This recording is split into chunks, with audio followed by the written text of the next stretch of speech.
ओम नमो भगवते वासुदेवाय. तर आपण पाहत आहोत श्रीमद भागवत महापुराण आणि त्यातील आपला हा प्रथम स्कंद चालू आहे.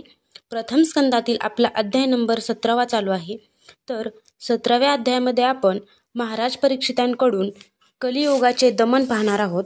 तर सूत म्हणाले, हे शौनका, तेथे गेल्यावर राजा आणि परीक्षिताला असे दिसले की एक राजाचा वेश धारण करणारा शूद्र हातात काठी घेऊन एका गाय आणि बैलाच्या जोडीला अशा रीतीने मारित होता की त्यांना कोणी वाली नाही.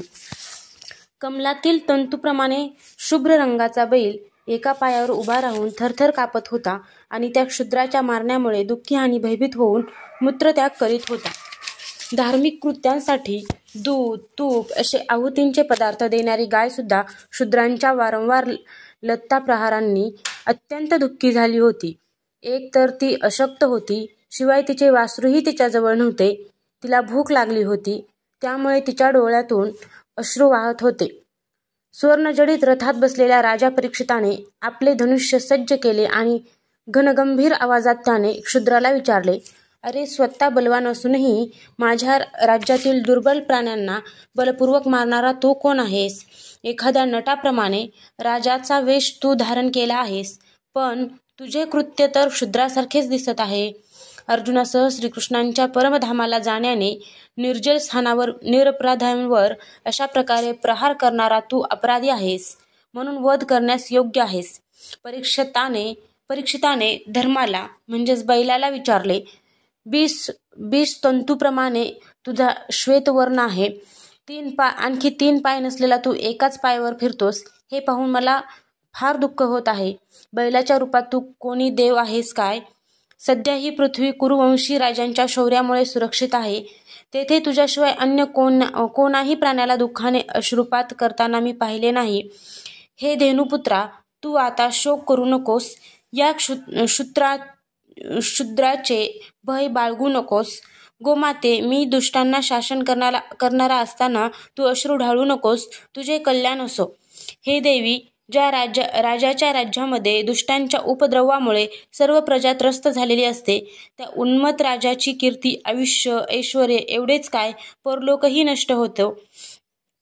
दुःखितांचे दुःख दूर करणे हा राजाचा परमधर्म आहे. हा महादुष्ट आणि प्राण्यांना पीडा देणार आहे, म्हणून मी आता याला मारून टाकतो. हे सुरभिनंदना, तू तर 4 पायांचा पशु आहेस. तुझे 3 पाय कोणी तोडले? जे राजे श्रीकृष्णांचे भक्त आहेत, त्यांच्या राज्यात कोणीही आपल्यासारखा दुःखी असता कामा नये.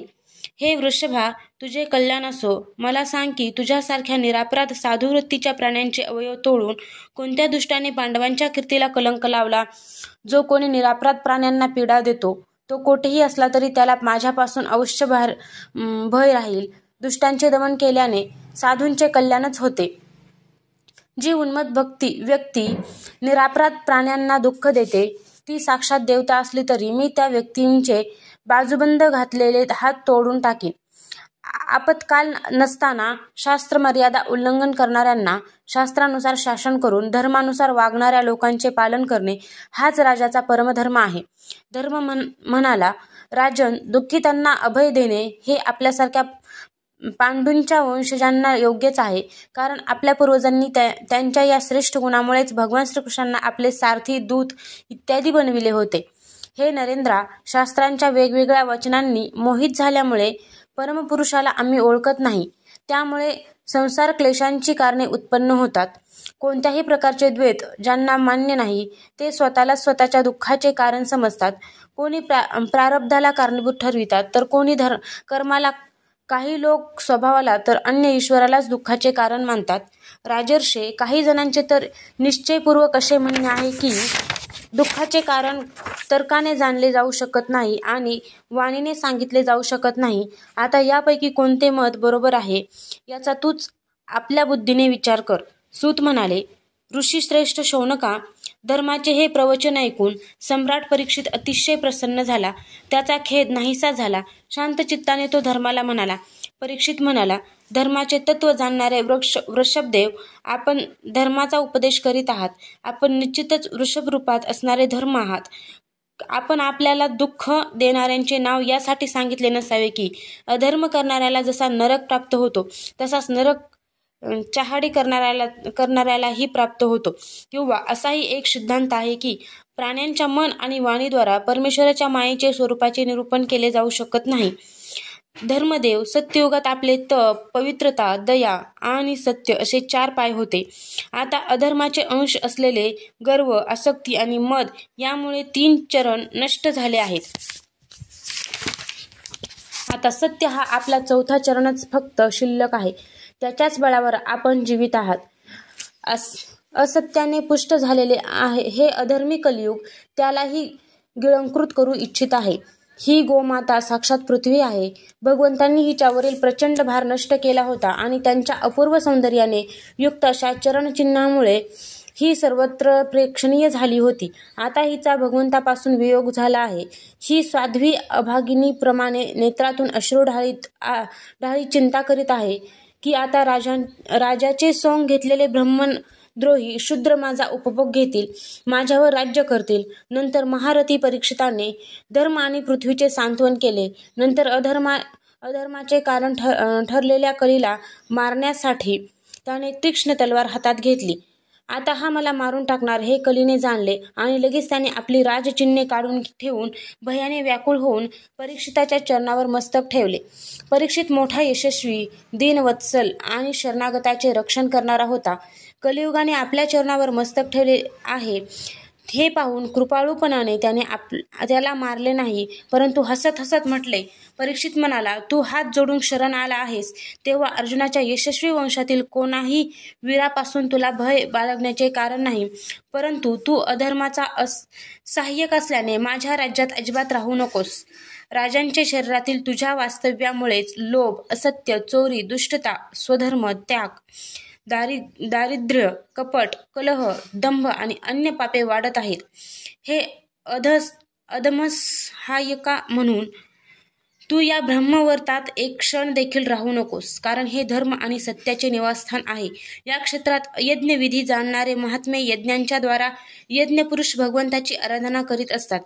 या देशात भगवान श्रीहरी यज्ञरूपात निवास करतात. यज्ञांच्या द्वारा त्यांची पूजा केली जाते आणि यज्ञ करणाऱ्यांचेच ते कल्याण करतात.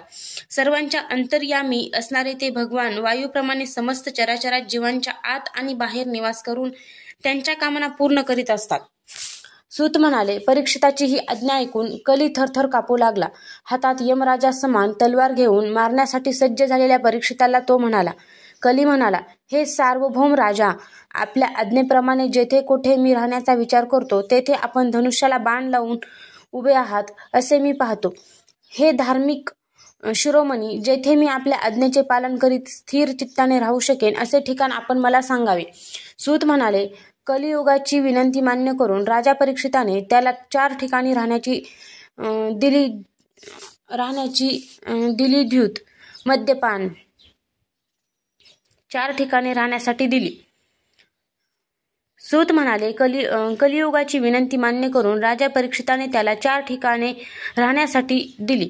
द्यूत, मद्यपान, व्याभिचार आणि हिंसा या स्थानावर क्रमशः असत्य, मद, आसक्ती आणि निर्दयता या 4 रूपात अधर्म निवास करतो. कलियुगाने आणखी ठिकाणी मागितली तेव्हा सामर्थ्यवान परीक्षिताने त्याला राहण्यासाठी सुवर्ण हे आणखी 1 ठिकाण दिले. अशा प्रकारे कलियुगाची असत्य, गर्व, कामवासना, वैर आणि रजोगुण ही राहण्याची 5 ठिकाणे झाली. अधर्माचे मूळ कारण असलेला कली परीक्षिताने दिलेल्या या 5 ठिकाणी राजआज्ञेचे पालन करीत राहू लागला. म्हणून आत्मकल्याण इच्छिणाऱ्या पुरुषांनी या 5 ठिकाणांचा कधीही आश्रय घेऊ नये. विशेषतः धार्मिक राजा प्रजेचा लौकिकदृष्ट्या नेता आणि धर्मोपदेश करणारे गुरु यांनी तर सावध राहून या ठिकाणांचा त्याग केला पाहिजे. यानंतर परीक्षिताने तप, शुद्धता आणि दया हे 3 चरण वृषभरू पाहिजे.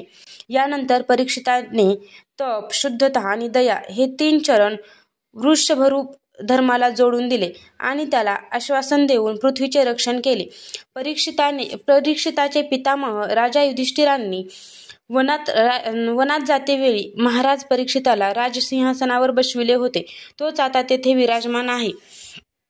तोच परमयशस्वी सौभाग्यशाली चक्रवर्ती सम्राट राजर्षी परीक्षित यावेळी हस्तिनापुरात कौरव कुलाच्या राजलक्ष्मीने शोभत आहे. हा अभिमन्यू पुत्र राजा परीक्षित असा प्रभावशाली आहे.